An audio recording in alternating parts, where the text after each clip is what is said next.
this is most likely not going to work. Looks like it hasn't in the past few days. It's going to freeze halfway through like it just did. And then the audio will not match with my lips. So that's probably what's going to happen here. But I'm still going to try one more time. I've tried twice today. It's frozen around the 2-minute mark both times. And I would try and splice the clips together and just like record it 6 times. But the thing is, the lips don't match up, and I just hate that. So like, I'm not gonna upload it if I'm like saying a sentence, but my lips are saying the last sentence. If you understand what I mean, like it doesn't match up. So, anyways, NFL Pro Bowl skills competition championship games. Embiid tore meniscus. Sixers first win in like a week and a half. Sixers fall to 5 seed. Maxey new career high. Paul Reed starter to 4 to 6 weeks. That's what we're gonna talk about today. Seems like a lot, but a lot of it ties together. Whoa. Okay. I don't know what that was, but okay. Anyways, first off, let's just get the Embiid out of the way. This will be like 2 minutes, if allowed, by my camera app. So Embiid tore his meniscus in like Wednesday's game against the Golden State Warriors. It was Wednesday or Tuesday. It wasn't evaluated until like yesterday or 2 days ago, and that's when I discovered it was a meniscus tear.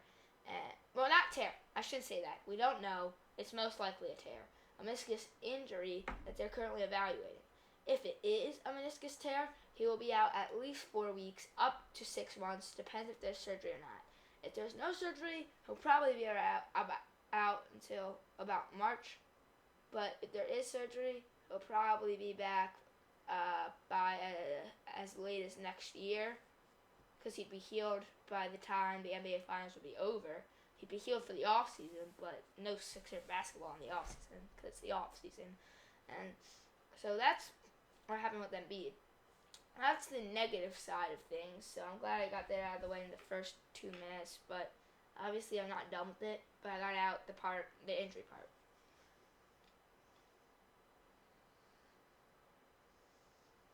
Anyways, Maxey had a new career high last night. 51 points against the Utah Jazz. When they needed him to be a first option, he stepped up to the occasion, and he had an amazing game, hit splashing 7 threes from beyond the arc, and finishing the game with 51 points in a Sixers 127 to Utah 124 win to put them still at the 5 seed, because the Cleveland Cavs and New York Knicks both won, which is the worst case scenario, but at least they didn't lose, because that would be the worst case scenario. So that's this. Okay, I thought it froze. So that's the Sixers side of things. Tobias Harris, 28 points, about 10 rebounds. He's really good recently and stepped up as of late for the win last night. It wasn't a pretty win. It was scrappy. And it shows the Sixers probably are going to have a 500 median record without Joel Embiid over the next month minimum. And if he's out for the rest of the year, we're not going to be good, and we're not going to win the finals. We need Embiid if we're going to be able to win the finals, and that's just a fact.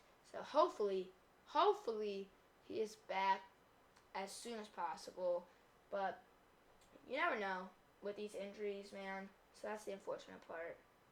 And I think he'll eventually be back. I don't know. He might not pay a 35 game point potential though, because it's really hard for a big man to come back from these injuries. But if he comes back, if he plays, and if he still plays at a 28 point per game, 10 rebound per game level, Philly's still contenders. Like, they don't need him to have 40 point games every other night to be contenders. And with Maxey playing good, I think everything is alright for them. So, I think they're good as of late. Obviously, with the injury, that sucks.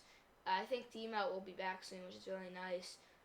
I hope Marcus Morris, I don't know if he played. He's been flying around. I didn't really watch much of it because it was a late game and I had school.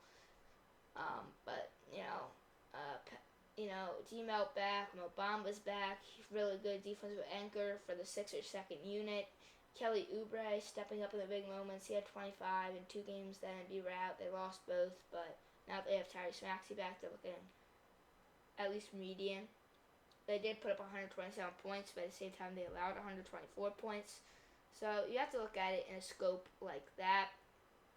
Also, Eagles Pro Bowlers. We had, in the skills competitions, we had Jalen Hurts, Hassan Reddick, DeAndre Swift, and I think Jason Kelsey, and that was it. It was those 4 guys for this competition. And we'll start with Jason Kelsey. Jason Kelsey doesn't care anymore. There is a long snapping competition, which is stupid to have centers do, I think. But still, it was like a board. There was holes, different points, smaller holes. You get it.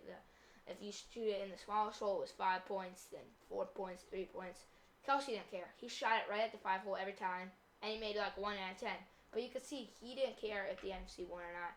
He didn't care about the Pro Bowl anymore because he's too old for this, and he's probably tired. And I say probably because obviously he hasn't officially announced it. It was announced by Schefter, and he said in the healing moment you can't make decisions like that. So you never know.